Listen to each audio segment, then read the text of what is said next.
ఇప్పుడే పోయి ఆ టాక్సిక్ సినిమా చూసి వచ్చాను పోయా. పండగ చేసుకున్నా అంతే.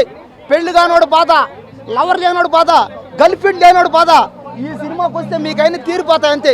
సినిమా చూస్తానని సేపు కేజీఎఫ్లో మనం ఏదైతే మిస్ అయ్యామో టాక్సిక్లో అవన్నీ క్లియర్ చేసాడు అంతే. యశ్ అన్న ఏం చేసావన్నా, యాక్టింగ్ ఏం చేసావన్నా, ఏ రొమాన్స్ అన్న, రొమాన్స్ రొమాన్స్ రొమాన్స్ అంతే.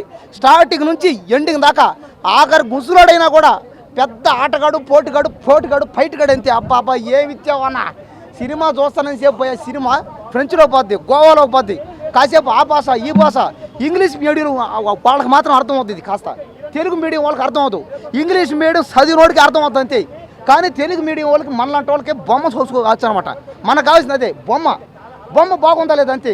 లేకపోతే ఏందన్న ఆ డైలాగులో తెలుగులో లేవు, ఫ్రెంచ్లో ఉంటాయి, గోవాలో ఏదైనా డచ్లో ఉంటాయి, ఇంగ్లీష్లో ఉంటాయి.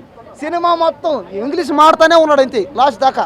పోనీ సినిమా ఎట్లేదని అట్టడి తిరుక్కొని మన దాకా వస్తుంది అంటే సినిమా ఎక్కడెక్కడికో పోయింది, ఎట్టెట్టో పోయింది.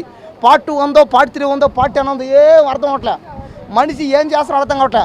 కానీ ఫైనల్గా ఒక్కడ మాత్రం అర్థమైందన్న, రొమాన్స్ మాత్రం చేస్తున్నావు చూడు. అబ్బా దొరికిందే ఛాన్స్ అని కుమ్మేసావు అంతే. రొమాన్స్ కాదన్న మాకు కావాల్సిందే రొమాన్సే. వైలెన్స్లు, ఫైట్లు, సెంటిమెంట్లు ఎవడకు కావాలి చెప్పండి. ఇప్పుడు కేజీఎఫ్లో ఏముంటుంది, మదర్ సెంటిమెంటు. దీంట్లో టాక్సిక్లో సిస్టర్ సెంటిమెంటు. నయనతారని పెట్టి కాల్చి చంపి ఏం సెంటిమెంట్ చూపించావన్న, ఏం సెంటిమెంటో. కేరా అద్వాని ఎవరెవరో పలువురు యాక్టర్లు ఉన్నారు ఇంకా. కానీ సినిమా మొత్తం ఇంగ్లీష్లో, ఫ్రెంచ్లో, డచ్లో ఉంటుంది అంతే. తెలుగులో 30%. ఇంగ్లీష్ మీడియం వాళ్ళకి బాగా అర్థమైపోద్ది. అలాగే పెళ్లి కానోడు, బ్యాచులర్ రోడు, లవర్ లేనోడు, గర్ల్ ఫ్రెండ్ లేనోడు ఎవడైనా సరే, ఒకవేళ అమ్మాయి పడలేనోడు నాలంటోడు ఈ సినిమాకి వస్తే పండగ అంతే ఇంకా.